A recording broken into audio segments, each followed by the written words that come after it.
Welcome back to Outdoors with Larry Ray on ESPN 790 AM, brought to you proudly by the Tennessee Wildlife and Resources Agency. Hey, welcome back to Outdoors with Larry Ray as we close out this week's edition of the show, what we call the fastest 90 minutes in outdoor radio program. And I know, Dave Gabbard, it seemed like we just started about 10 minutes. It did. It does. Seemed like, yeah.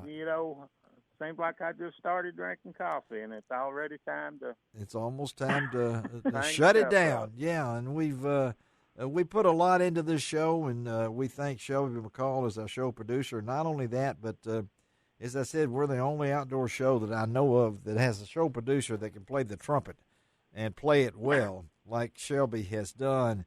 And if we thanks, Larry. Yes, and if we knew what this next couple's favorite song, Shelby might have done it for them. But it's always good to talk to John Berry and Lori Sloas on Outdoors with Larry Ray, the Berry Brothers Guide Service out of the metropolis of Cotter, Arkansas. Good morning. How y'all doing? Just fine, Larry. How are you? All right. We got Lori in Memphis, and we got John. I'm assuming you're not out roving around when she's gone, are you, John? You are in Cotter. No, I'm in beautiful downtown Cotter, trout capital, USA. Downtown. Are you sure you're in downtown?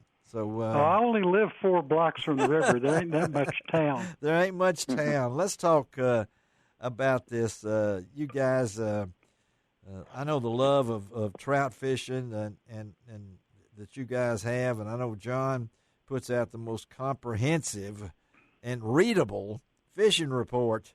You don't just get the report. You get some little commentaries in there, and you get some other things about trout fishing on the White, the North Fork, the Spring, and the Little Red River. And, of course, Lori is a decorated fly fisher person herself, multi-honored. So let's talk about fly fishing in the family. I have to ask y'all that. I mean, is there competition between this couple? Yes. Well, John, what do you think? He just said yes, Lori, as fast as I couldn't even take a breath. And explain that, John. Okay, I will clearly explain it. Lori is a much better caster than I am. Okay. Okay. All right. And she will get a chance for a rebuttal. Casting instructor in Arkansas right now. All right. But here we go. We are equal when it comes to fishing, but I think I'm a better guide. Oh, well, he's got to explain that. I'm waiting for it. This is the Lori and John show right now. You got 10 minutes to go at each other here. Come on. I just spend more time on the river. Okay. All right. Okay, Lori. Now you've heard what John said, and Dave Gabbard listens in, so we have a witness to this. This will go down in history. Talk about, he said there is competition. Yeah, I would say there's competition, and if he's catching more than I am, then that makes me more determined to catch at least as many. Yes. And then I think it's kind of vice versa, too, because sometimes, and this is true with anybody, whether or not you're guides or not, you go fishing with your spouse, girlfriend, or your friend. Yes. And all of a sudden, your friends start catching all these fish, and Woo. you have the same flies, you have Been there. the same drift. Yes. And for some reason, they're catching more than you are. And maybe doing just about everything equal. And you're like, golly, why is this going on? So, and that'll happen occasionally when it's happened to John and it's happened to me. Where we're like, you feel like your snake bit or something that day. Or you'll hook them and not be able to land them that day. And you check your hook, make sure it's sharp and everything, and no bent, in the hook. and like I said, then everything's equal, and you're like, okay, what's going on here? Well, you had no idea that I was setting this up, John, for this. Yeah, well, I've been ambushed before. Well, I want you to know that I've been with many guides, and I've taken my wife along, and they always say the women listen better. Now, I'm just saying that my wife loves fishing, and she will sit there for hours just doing it. And so I know I've been with guides that always say, she listens. You're not listening, Larry. And I said, well, it's a habit I've formed over the years. So well, we've always noticed that when we're teaching casting, yes, that the women generally pick it up faster. Okay, all right. Now, there's the idea that they are better listeners, but there's also the concept that they have fewer bad habits. Well, I'll go. I can tell you that. And when your partner here is as famous as most, probably as you said, for the state of Arkansas. I mean, anybody that's a member of the Damsel Fly Fishers, I got to go for her. Okay, that's got to be a great. I don't see that on your resume here, John. Well, and also she's been Woman of the Year like 2 or 3 times. Yes. I've lost count. Yes, you've lost count to do this, but you guys have been doing this, and I know the Berry Brothers Guide Service, of course. We have so many great memories from your brother Dan and things along that line. But do y'all talk trout fishing? I mean, do y'all talk when you get together? And I'm not going to ask. Okay, I need to know who's caught the bigger fish. I mean, that's just a logical question here. Well, yeah, I'd say that's John's a good probably question. in a lifetime. Yeah, he's probably. I think John, didn't you get that big one on the spring that time many years ago? Yeah, the day that I remember the most is we were in West Yellowstone, Montana. Oh, we're going out west. Okay. We were out west. Yes. And Lori had bought this fly at this fly shop that I questioned. That you questioned? Yeah, it was big and ugly. And the next day we're on the Yellowstone. Uh-huh. And I told her when she bought it, I said, I'll be impressed if you can catch anything. Woo, so man. We're out there, multiple hatches. We're on the Yellowstone River. And we saw this big fish coming up. Uh-huh. And she tied that ugly thing on there. And? Made one cast and went kerplunk. It drifted 3 inches, and this monster Yellowstone cut nailed it. In about 5 or 10 minutes, we finally get it in, and she turned to me and said, "Are you impressed now?" Oh, we're hearing stuff now. This is great. This is great, Lori. See, now I asked him about his biggest fish, and all of a sudden he's talking about yours. Well, I forgot about that fish. Oh, I forgot about that fish. It was a good-sized fish, and that's the fish that I'll never, ever forget. Because I think it's most exciting when they do take, when you have topwater action. Oh, yeah.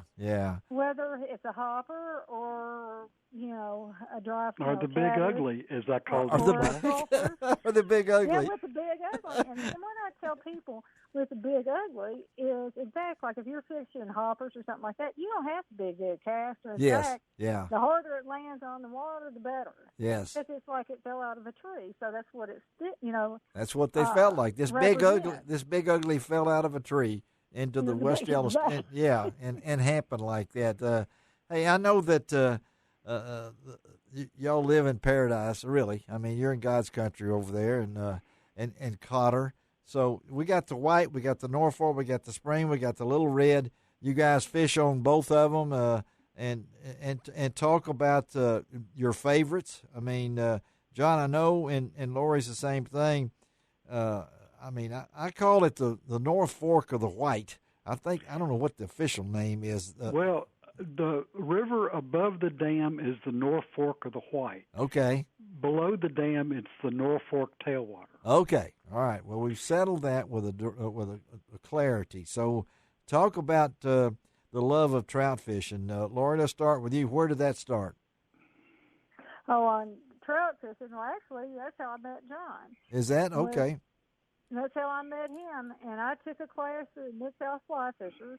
And anyway, John was, a lot of the members would volunteer to do the Dawn River guiding part. Yeah. And that's where I met John. Wow. We caught the most fish that day. Oh, and so John, you landed Lori. I mean, that's right. I got the big one. You got the. I don't watch it like Not that. the big ugly, but the big pretty. And John, how about you?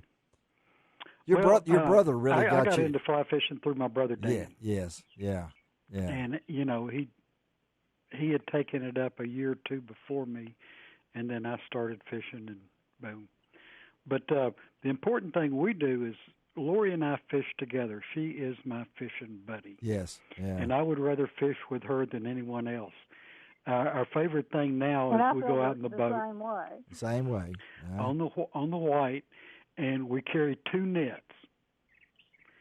She ties on her own flies. She casts her own stuff. She lands her own fish. Now, if she gets a big one on, over 20, then I'll net it. But otherwise, she's on her own, and which is a rare occasion for me because I'm usually tying on flies and netting fish and all that stuff. Yeah. But going out with her, I can relax and fish. Well, I think that's the way it needs to be, and with you two, kind of the first couple of trout fishing, I guess we could say, in Arkansas, and I know with it, it's been a wonderful. I wanted to surprise when I asked John if he could be on for a little while, and I said that I tricked him. Then I got Laurie to make it a complete segment here. So tell our folks how they can get in touch with you guys, book a trip, and learn more about the different rivers through your reports, John. Okay, yeah. Contact me through BarryBrothersGuides.com or call me at 870-435-2169. Now, one of the things we offer that's very unique, you're talking about family fishing, we do a lot of guiding on Dry Run Creek. Yes. And Lori and I do that together. And Lori kind of takes the girls and I take the boys, and we have that experience where young girls get this amazing teacher that's also female that they can better relate to. Yeah. And nobody else offers that. Well, I don't think anybody else does. And, folks, that's Berry. If you can't spell Barry, it's just like berry, like strawberry. Like I was wondering which one of the fruits you would say. I didn't, I wasn't really sure. Blueberries we're or trying what? to keep it clean. This is a family show. Oh, that's right. Hey, thank you, Laurie, for joining with John on this segment. It is a great segment, and we'll talk to y'all down the road, okay? All right. Okay, thank you. Have a good one. All right. Okay. All right, Dave, we got to close this baby out. I thought that's pretty cool. He had no idea he was going to put his wife in there with him, but anyway, good luck next week at the state with your grandson. I know it's going to be a great time. Let me talk next week. Frank Barton will be on with us. John Gordon is our co-host, and we'll be back again. Thank you, Shelby McCall, for your trumpet playing. Gene Smith. No problem, Larry. Gene Smith, I hope you feel better, buddy. We'll talk to you down the road. And as we always say, Dave, doesn't cost an extra cent to be a good sport. And what else? God bless the USA.